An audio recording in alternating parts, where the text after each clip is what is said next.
I've got lots of free selections for your Sunday card coming up here in just a moment, and I'll talk about who's hot as well.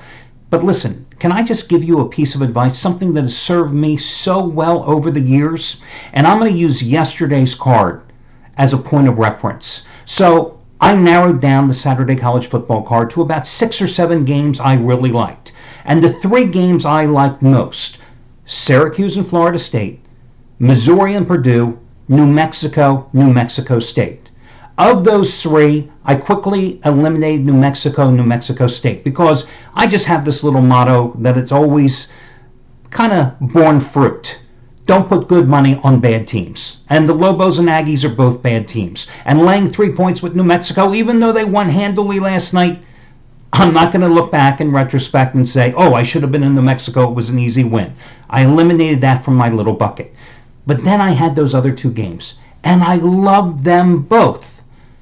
And often you'll find yourself in that situation. You love 2 great games. Now, when I was younger, I was one of those guys, if there were 33 games on the board, I would find a way to bet 37.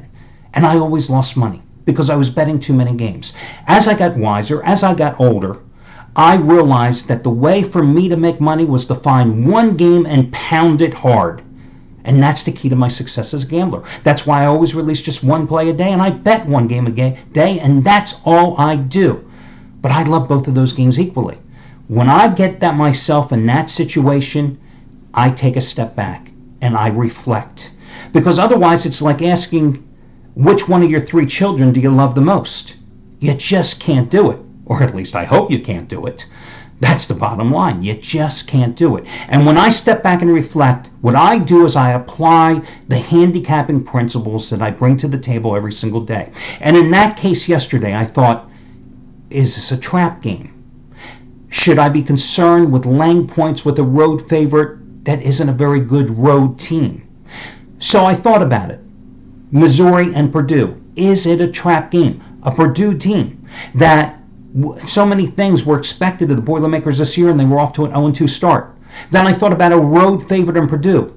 A Purdue team that, as I noted in yesterday's video report, a 6.5-point favorite. A Purdue team that got off to a great start, put plenty of points on the board after a great end of the season last year. But a Purdue team that consistently plays horrific defense. Was I comfortable laying 6.5 points with that Purdue team? On the other hand, I had a Syracuse team that played well last year, even though they lost their starting quarterback in Tallahassee, and played well and gave the Seminoles all they could handle. I had Florida State, that a named team got thoroughly outplayed by Virginia Tech and barely beat an FCS team in Sanford in its second game, but was still a favorite at Syracuse. Now, true, the Orange had lost 10 straight games in the series going back to like 1966, but the Orange were off to a 2-0 start. So, when I applied those handicapping principles, I just figured, why am I going to play the road favorite that I have no confidence in their defense? So I split the hairs and I went with Syracuse. And you know the rest of that story. Another top-rated 15-dime best bet winner. You got it for half price. I won, and Missouri fails to cover. It doesn't always work, but I bet you, over the course of all my gambling wagers over the years, when I am in that situation, I take a step back and reflect. I'll bet you 75 to 80% of the time I come up with a winner.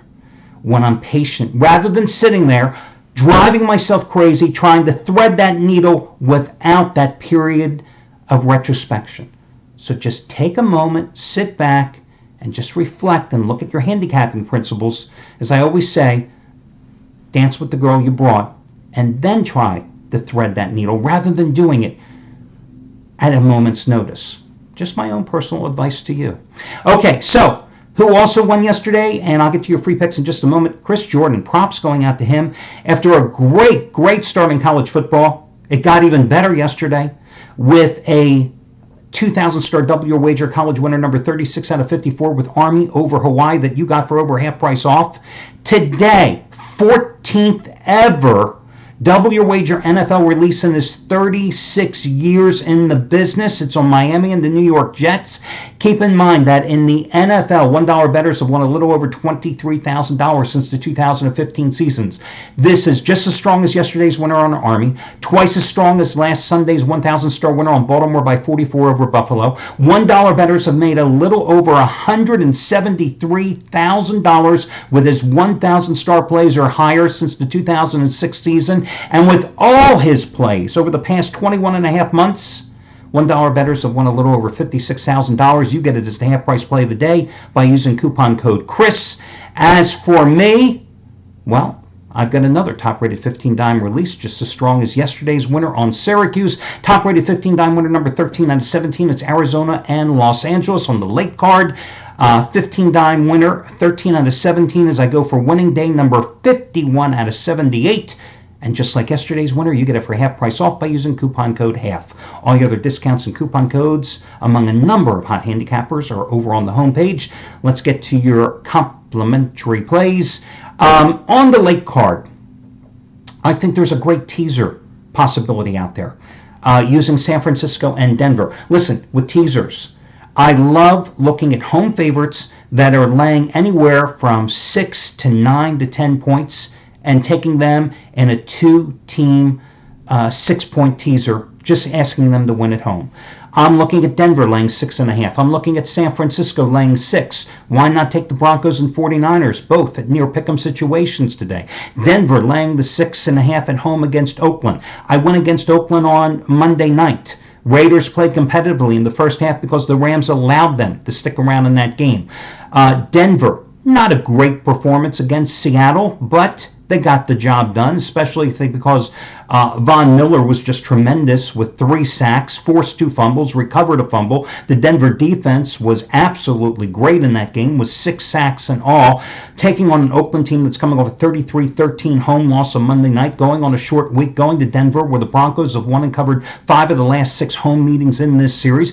Case Keenum was not that good, but not that bad in his Broncos debut. I mean, the positives, 25 for 39 for 329 yards and at least 8 of his passes go for at least 15 yards or more, and he spread the ball around to various receivers. The bad is he had 3 interceptions for a guy who only threw 7 last year for the Vikings. But listen, it was his first game action for the Broncos after not playing that much in the preseason. But what was very encouraging for Broncos fans is the running back production. 2 rookies, Philip Lindsay out of Colorado and Royce Freeman out of Oregon. They each had 15 carries, and ironically, they each ran for 71 yards. Now, that Raiders defense allowed the Rams to pick up 140 yards on 26 carries, okay?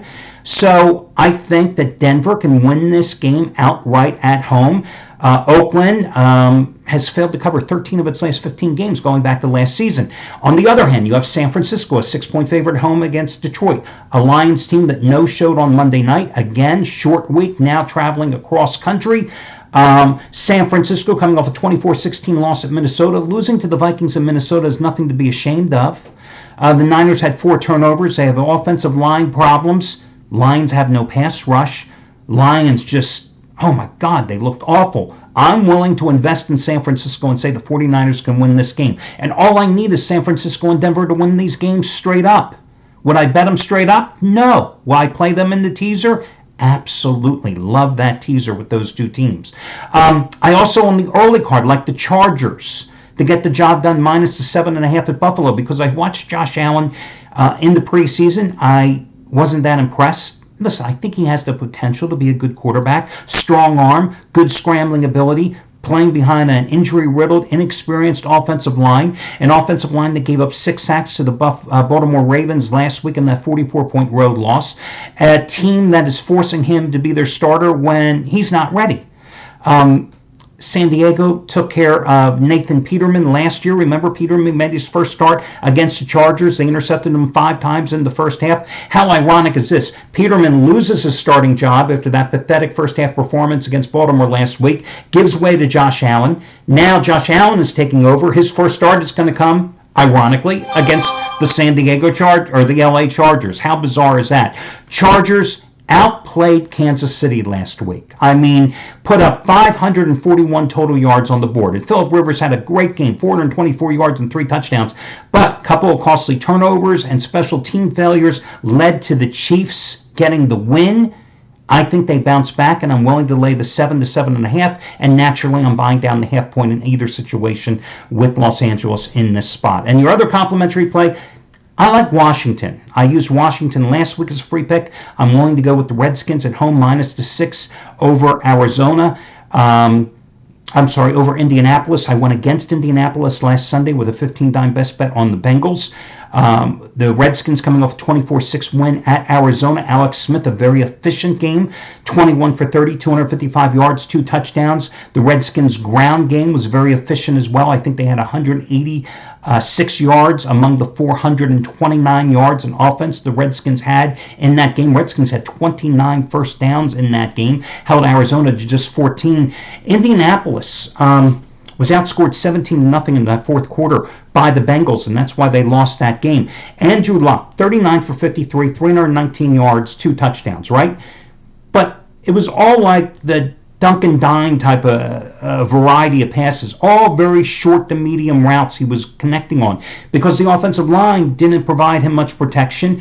He said he felt like he was a beat-up car the day after the game in his first game action in almost a year and a half. Listen, he only averaged 6 yards per pass. I read something very interesting in the Indy Star. 63 quarterbacks have averaged 5.5 to 6.5 yards per attempt in a season. That means minimum 200 passes over the past 10 years. Their combined winning percentage is 36.2%. You don't win completing that short percentage of passes, not being able to throw the deep ball. He doesn't have a very good set of receivers. He doesn't have much offensive line protection. His left tackle is going to miss his second straight game. Anthony Castanazzo, I think is how you pronounce his last name. I like the way Washington's moving the ball in their home opener. I think the Redskins are an easy cover minus the 6 points.